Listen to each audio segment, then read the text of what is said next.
In today's video, the noble forces of the Empire challenge the nefarious Dark Elves as we test drive Age of Fantasy Regiments from one-page rules. Well, hi folks, and welcome to the channel. I'm Lee, your old hammered host. I'm here with Lynn. Hello. And today we're going to try out some Age of Fantasy Regiments from one-page rules. This is kind of the rank and flank version of their Age of Fantasy game. So the plan today is to show you some of the basic game mechanics and then play a short demo game where we can put them into practice. So if you've played other games from one-page rules, then some of the mechanics from Age of Fantasy Regiments are going to be pretty similar, though there are going to be some differences obviously because this is a rank and flank type game. So let's examine a few of the fundamentals with our usual caveat. We've read the rules, but everything is open to misinterpretation. So what you see here is just our takeaway. So since this is a rank and file type game, facing is going to be a lot more important here than it is in some of the other one-page rules games where facing really doesn't factor in. So each unit is going to have facing. So there's front facing, that's kind of in this quadrant here. There's also side facing and then the rear facing. And if you're being attacked, you want to face them because you can attack back. So if a unit is attacked in the flank or in the rear, it does not get to have a return strike during that round of combat. In Age of Fantasy Regiments, units are organized in ways that are pretty similar to some other fantasy type rank and flank games. So these stands are all 5 figures across, though they can be many ranks deep if you want. I believe some units are 3 figures across, and you can also have standalone models. So Age of Fantasy Regiments is an alternating activation game, so one side will move and then the other side will move and so forth. When a unit activates, it may choose to hold, advance, rush, or charge if those options are available. And depending on a unit's chosen action, it will have the opportunity to pivot up to 90 degrees or up to 180 degrees to try and line up facing the way it wants. So for example, this unit of swordsmen here could choose to hold, and if they do, they can pivot by up to 180 degrees. So they basically stay in place and just pivot around their axis up to 180 degrees. So maybe they're getting ready to face a charge or something like that. Another option would be they could choose to advance. So advance means they can move up to 6 inches and may pivot by up to 90 degrees at any point. It could choose to pivot once at the beginning or move a little bit and then pivot during the movement or pivot at the end. So as long as it just pivots once up to 90 degrees during its activation, it's all good. An advancing unit may also choose to move backwards or sideways by up to half its movement. Now a unit might also decide to rush, which means it can move up to 12 inches, but it can only pivot at the very beginning of the move and then it has to move in a straight line. So if these swordsmen here were going to rush, they could pivot at the beginning, move up to 12 inches, but they have to move in a straight line. After they pivot, they can't choose to move a little bit, pivot, and move some more. They have to pivot at the beginning of the move. So charging is very similar to rushing, except that it ends in an attack. So if a unit is going to charge, it can pivot up to 90 degrees at the beginning. Then it moves by up to 12 inches in a straight line until it collides with an enemy. Then it has to pivot and close the distance. And then if it's able, it needs to shimmy to maximize coverage. And if it's not able to shimmy, like say there was a rock here or something like that, then the defender has to help them out and it will shimmy accordingly so that they are lined up as much as they can be. Now units with missile weapons like these crossbowmen here will have the opportunity to shoot, so they can choose to hold, which means they can pivot up to 180 degrees and then shoot. They can choose to advance, which means they can move up to 6 inches and pivot during that move, and at the end of the move they can shoot. But they can't rush and shoot, and they can't charge and shoot. So if they hold or advance, they'll have a chance to kind of adjust a little bit and then shoot, but they can't do that if they rush or charge. And in determining who can shoot, you simply look at the models in the shooting unit, determine how many have range and line of sight on the target, and that tells you how many people will be shooting. Some terrain provides cover, so in this case, these trees here are going to be cover terrain and also difficult terrain. So these crossbowmen can shoot through the trees, but that'll give the target unit a buff on its defense. When it comes to melee, units with multiple ranks are going to get some advantages. So for example, here is a unit of Dark Elf Spearmen with 4 ranks. Now this means that more of their soldiers are tied up in a single unit, but when it comes to being attacked or attacking, let's say these swordsmen attack these spearmen. Well, first, these spearmen, because they're spearmen, will benefit from the phalanx special rule. So as these swordsmen charge in, they'll have to roll 1 die for every spearman in the first 2 ranks, assuming that they're attacking from the front. And if they get any 1s, then that's an automatic wound on the swordsman. But let's say they get through the phalanx without suffering any wounds. The first 2 ranks of swordsmen will attack the spearmen. Then if the spearmen are not destroyed, they will have the option to counterattack with their first 2 ranks.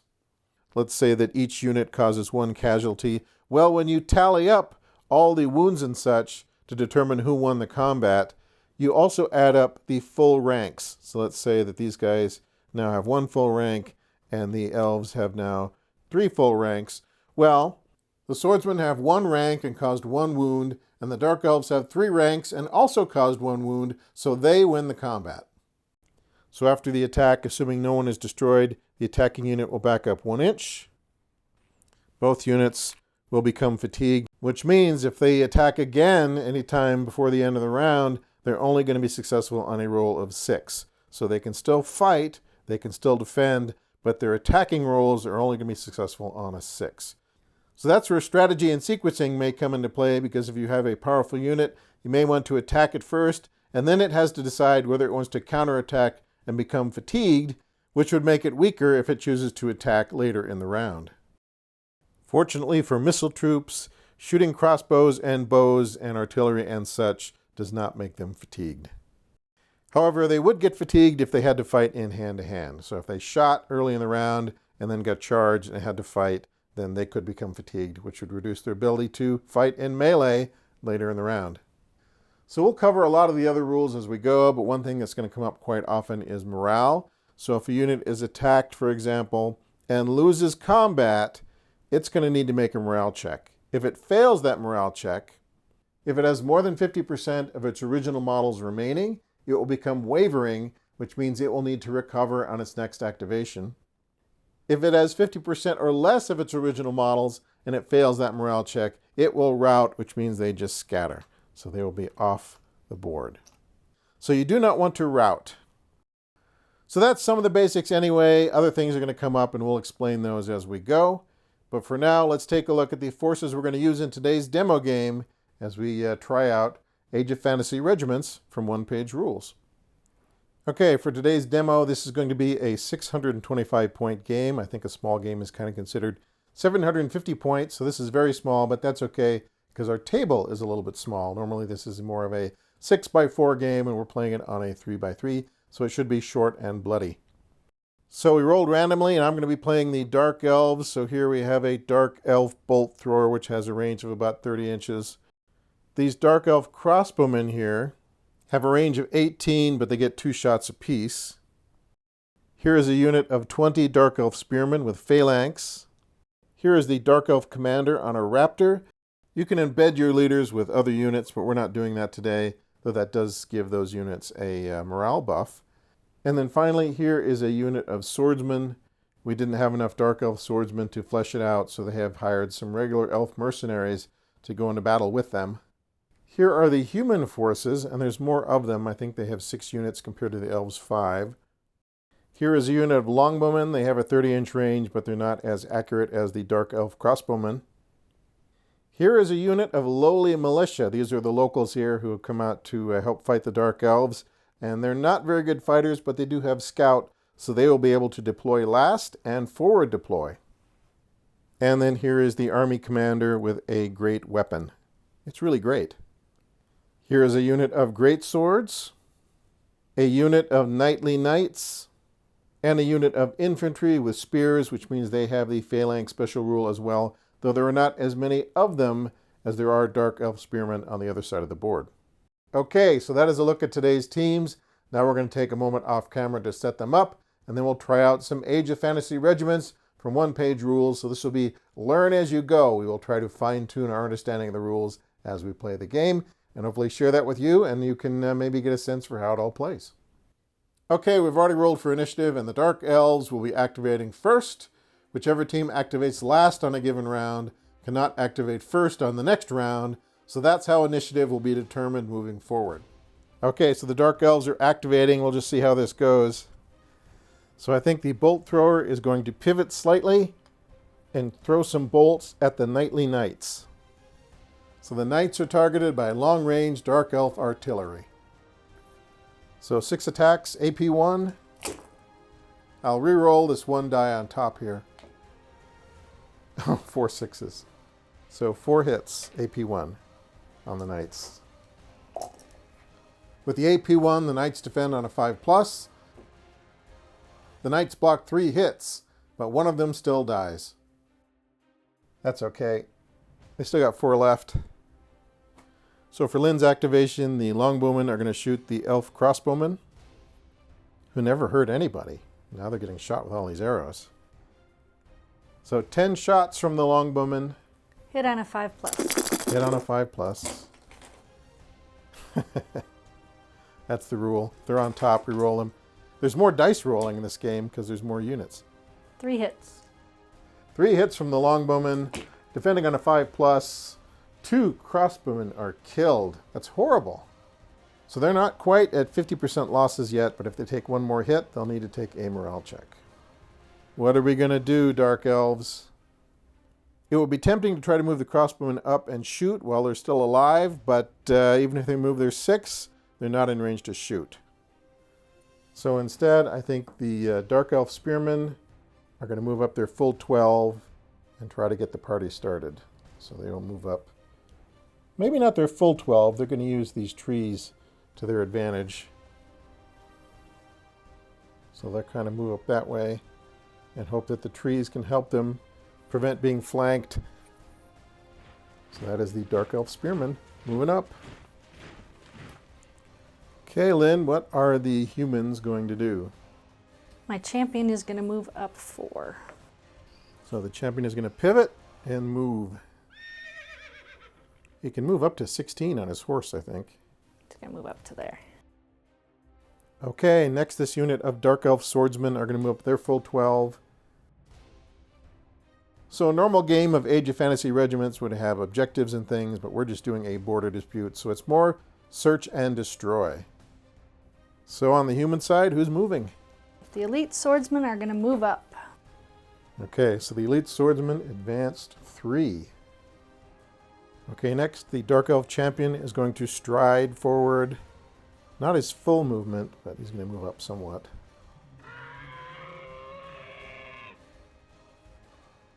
So there's the Dark Elf champion on the raptor. So for the humans activation, the militia are on the move and they're going to try to charge the raptor. May not be their wisest move, but no guts, no glory.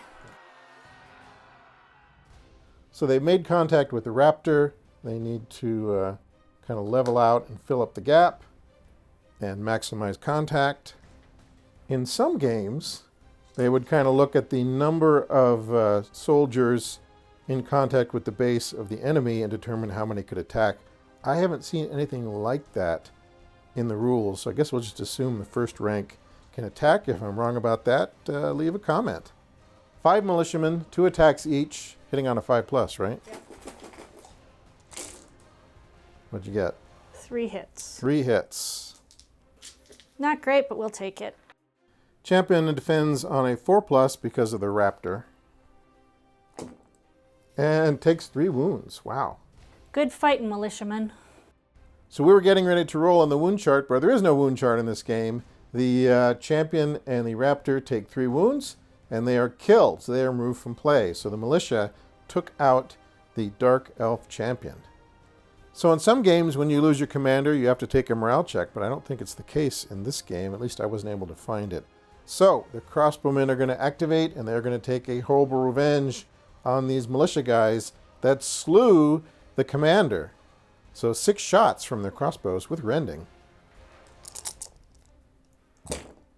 And, 3 sixes. 3 hits with rending. Okay, I need 3 6s. 3 sixes to defend. Nope. Now the militia guys have to roll morale because 3 were killed. They're less than 50%. Quality is 5+. No, they so rout. they're gone. The militia guys rout. Okay, well, at least they took out the champion first. I think they did their job.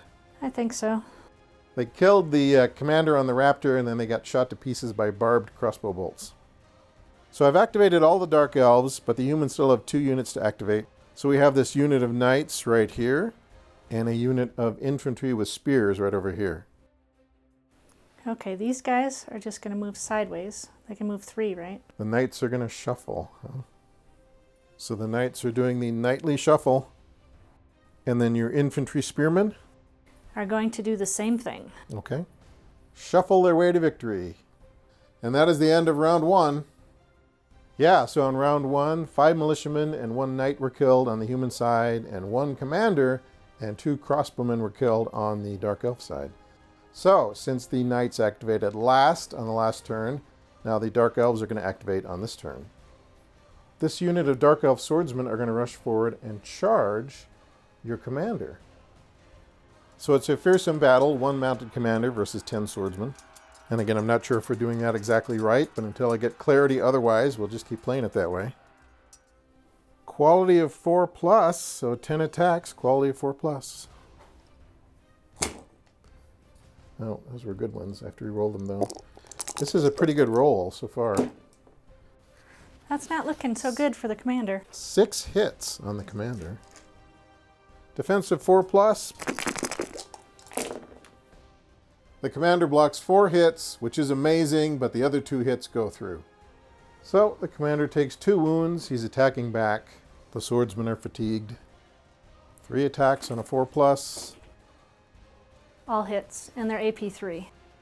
The commander scores 3 hits with his great weapon. The Dark Elf warriors need 6s to defend. And they don't get it, so 3 swordsmen are killed. So the commander takes out 3 swordsmen, and they have to move back an inch. So it looks like the Dark Elves lost this combat, but let's add it up. They have 1 full rank, and the commander has 1 full rank. They did 2 wounds, right? And the commander did 3. So they lost, and so they need to make a morale check to see if they're going to be wavering or not. Don't waver. Stand strong. Hold fast. No, they're wavering. If you're wavering, you can only attack on a 6+, and you fail all morale checks. So now the vile humans get to activate somebody. So on the human activation, these swordsmen are going to pivot. So they're going to kind of pivot like this. Then they're going to charge. And then they're going to level out to fill in the gap. Kind of like that. So 10 great swords are going to flank these Dark Elf swordsmen. 10 attacks at a 4+ with AP 2. 10 attacks. Oops. I think those are leftover dice from the last combat. The swordsmen scored 8 hits on the Dark Elf warriors. So they need 6s to defend. Got a couple, but that's not going to be enough. So 1, 2, 3, 4, 5, 6 wounds. So 6 are destroyed. And they fail all morale checks. And they fail the morale checks, so they're just going to rout. So they are destroyed by a flanking attack from the great swords. And that's how you get it done. That's how you get it done. Okay, the bolt thrower is going to pivot and shoot way across at the longbowmen.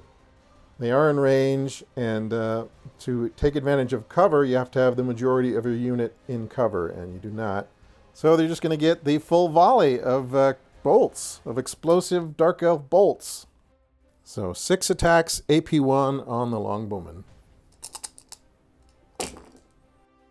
So 4 hits on the longbowmen. So 6+. 6 to defend. 1. 1. So 3 longbowmen are killed. So on their activation, the longbowmen have the range to shoot at either the bolt thrower or the crossbowman, but the bolt thrower has a defense of 2+ because it's an artillery weapon, so you're going to shoot at the poor crossbowman. Yes. 7 attacks, 5+. 1 hit. 1 hit. 1 measly hit. Crossbowmen defend on a 5+. They do. Ah. Well, I tried. You tried. That's all I can do. Had you done 1 wound on them, they would have had to make a morale check. Yep. Okay, the only unit I have left to activate are the spearmen, and they're going to hold fast because I think they like where they are. So they're going to stand fast in the gap. So your infantry with spears are going to pivot and rush. They can't quite charge the other spearmen, but they're going to move forward. So these spearmen have moved up. They were rushing, but then they hit the corner of the difficult terrain, and so they have to stop. And then the last unit you have to activate are your knights. The knights are going to advance and then pivot at the end. So they advanced and pivoted. The knightly knights have moved up. So we go into another round. So for my first activation, I think the bolt thrower here is going to shoot the longbowman over there. If we can kill 2 or more of them, we can make them make a morale check. So 6 shots, 4+. So 3 hits on the longbowman. Defending on a 6. The archers block 1 hit and take 2 casualties. So they need to make a morale check. Quality of 5+. No. No, so they are Wavering. They are wavering. So because they're wavering, they can't shoot, but they can activate and then stay idle and pivot up to 90 degrees and become unwavered. Okay, so what are the humans going to do? The swordsmen are going to pivot 90 degrees and rush. Oh, they want to get around the flank of the spearmen. So they're kind of skirting the very edge of the board to try to get around the spearmen. All right, I think the spearmen are going to charge the knights. So they need to pivot, move up, and then shuffle a little bit, though I think that's pretty good. Quality of 4+, 10 attacks on the knights.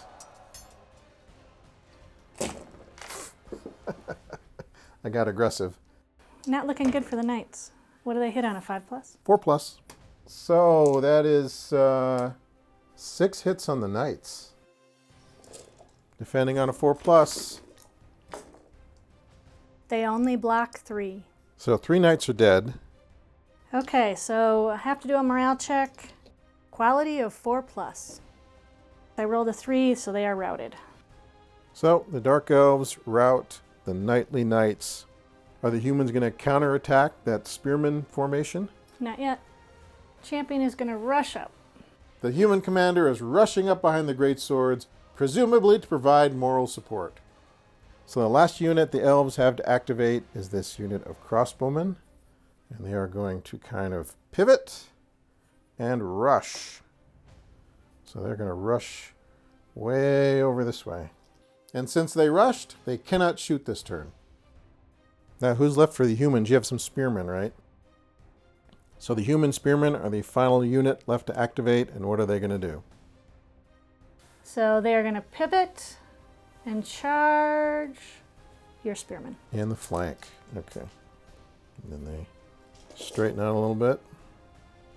All right. 10 attacks, no phalanx. So you get 10 attacks, there's no phalanx, and the dark elves don't get to counterattack because it's in the flank. And they attack on a 5+. 5+.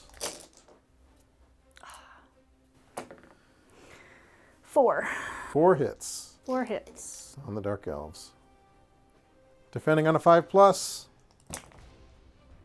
2. 2. So 2 dark elves are killed. So the human spearmen inflicted 2 wounds, plus they had 2 full ranks, so that's a total of 4. The elves inflicted no wounds. They have 3 ranks, so that's a total of 3. So the elves lost combat. They need to make a morale check, rolling on a 4+. And they do. So they are not wavering. And Lynn's like, darn it. You wanted them to waver. I wanted them to waver. And then the longbowmen are no longer wavering because they just stood pat for their activation. So let's take stock of where we are. The dark elves have a bolt thrower. They have 3 crossbowmen left. plus their giant blob of spearmen.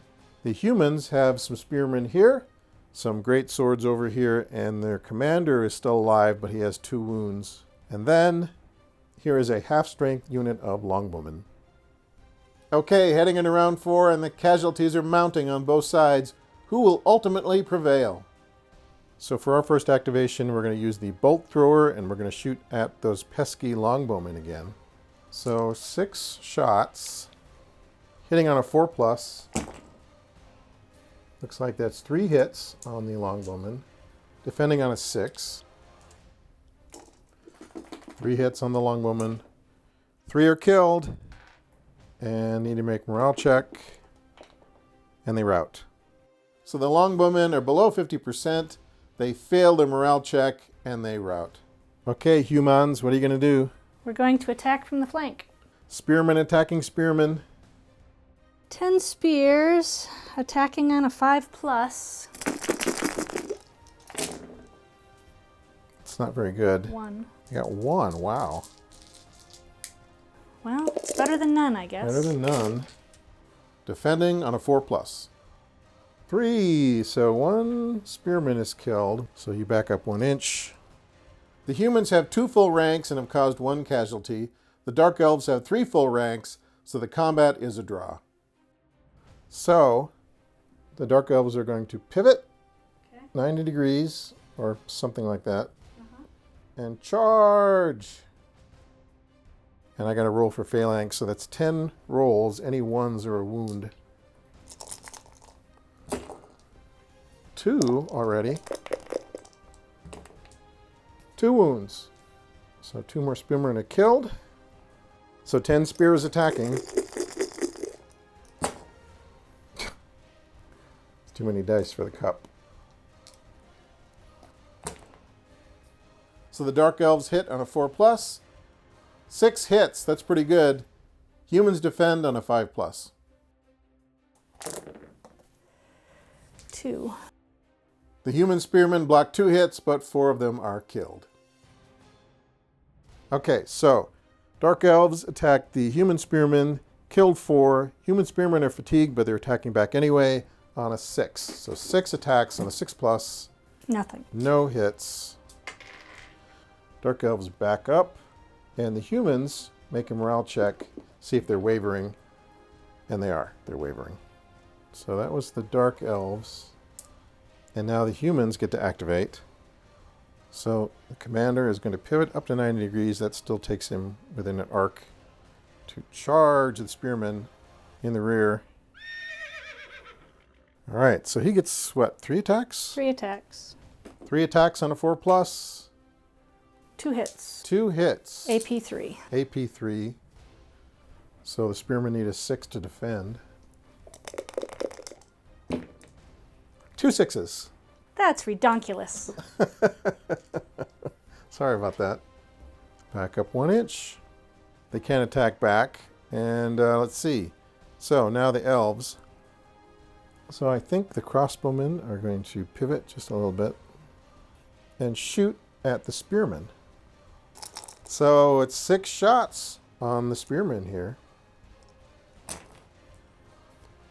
And that looks like 5 hits. The spearmen defend on a 5+. So they blocked 3. Yep. 2 more spearmen are killed, and the unit needs to make a morale check. So the spearmen were wavering already. They took 2 more casualties, which took them down below 50%. So they automatically lose morale checks because they're wavering, and that means they rout. So, all right. I think we can call it. You want to call it? Yeah, we can call it because he's only got 1 hit point left. You get to attack first. I'll be out here. You'll kill me there. Okay. All right, so we're going to call it good right there. The humans are going to exit the field with honor because they still have their swordsman and their commander left alive, so that's not too bad. The dark elves have their huge blob of spearmen, which kind of saved the day, and a wounded unit of crossbowmen. And then our bolt thrower, who was the MVP, because it's quite fun to stand way back and just lob barbed bolts across the battlefield Yeah, the 6 attacks on that was harsh. on the poor little longbowmen and such. All right, folks, that is a wrap on today's game. I'm sure we got a few things wrong, more than a few things, but hopefully you got the gist of Age of Fantasy Regiments. So we very much hope you enjoyed today's video. If you have any feedback, please leave it in the comment section. We will be back soon with some more tabletop wargaming stuff. But in the meantime, take care of yourselves, and we'll catch you next time.